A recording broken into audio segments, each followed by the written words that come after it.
When Jan Ehtash woke up, she immediately began to panic. She was lying on her back, paralyzed from the neck down, and was terrified about what was happening to her. "I thought I've been kidnapped, I'm here now, can't move, I can't talk, and there's all these weird people walking around with great big helmet type things," she says. Believing her captors were about to begin experimenting on her, the 58-year-old tried to work out how to escape.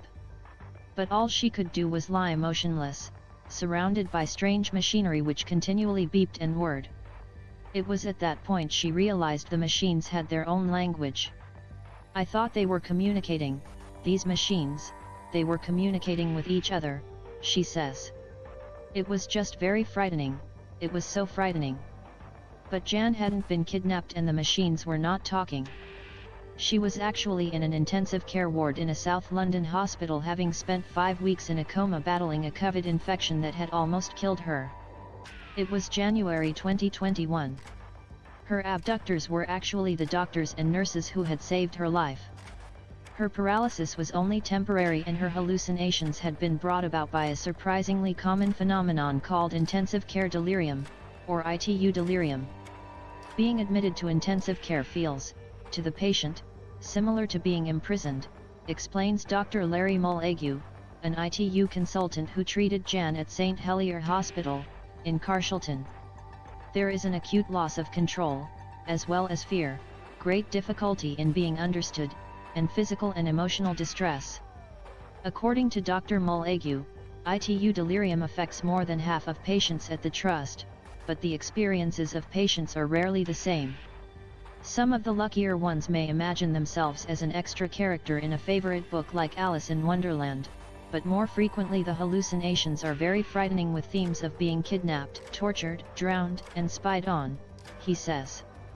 Jan's journey to this strange world began several weeks earlier when she contracted COVID. Struggling to breathe, she was admitted to St. Helier Hospital, having only brought a handbag with her, convinced that she would be discharged within a day. Then a doctor told Jan, "We can't promise that you'll come out of this," and said she should call her family. It was Boxing Day. "So I phoned up my husband and the children, which was horrific," she says.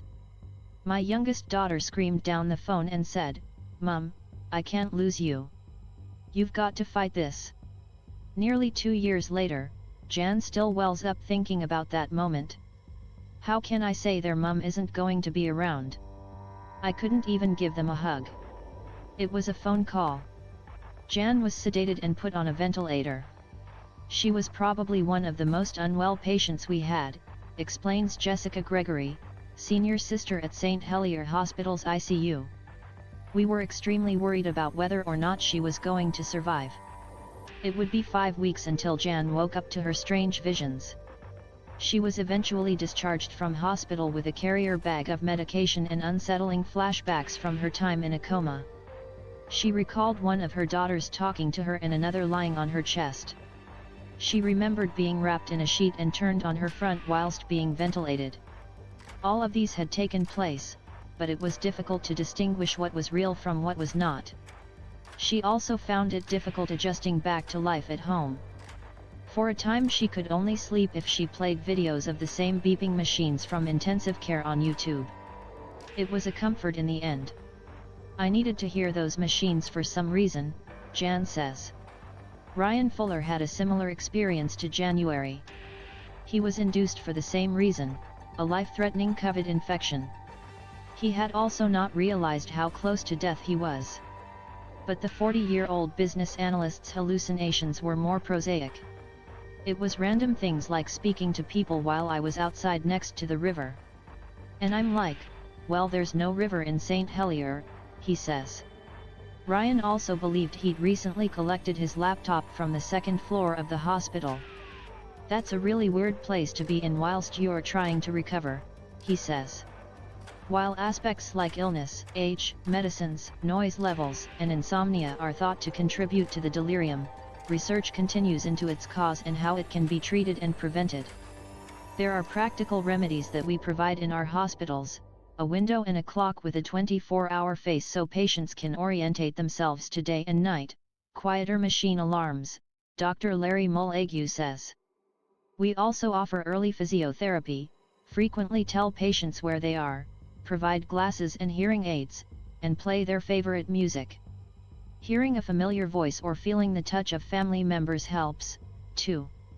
He adds about the importance of providing support to patients even after they leave hospital, with support groups and specialist psychologists on hand. Fortunately, by the time we see them in our follow-up clinic 3 months after discharge, the rawness of those memories and the emotions they elicit have gone.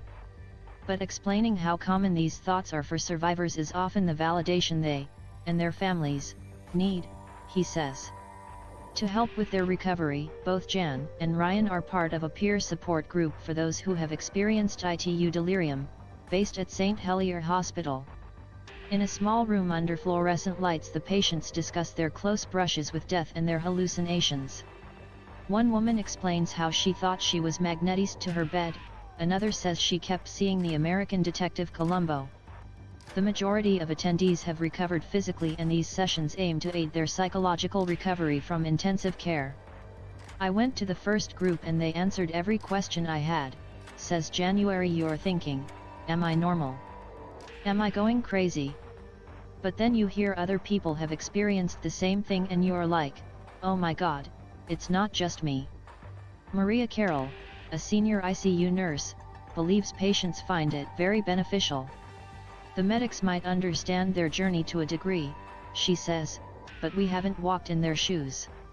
We don't get it like they get it, and they have something in common that they'll have in common with nobody else. Ryan agrees about the benefits of learning from other people's experiences. There are going to be people there who might say things that will make this entire journey a little easier to digest, he says.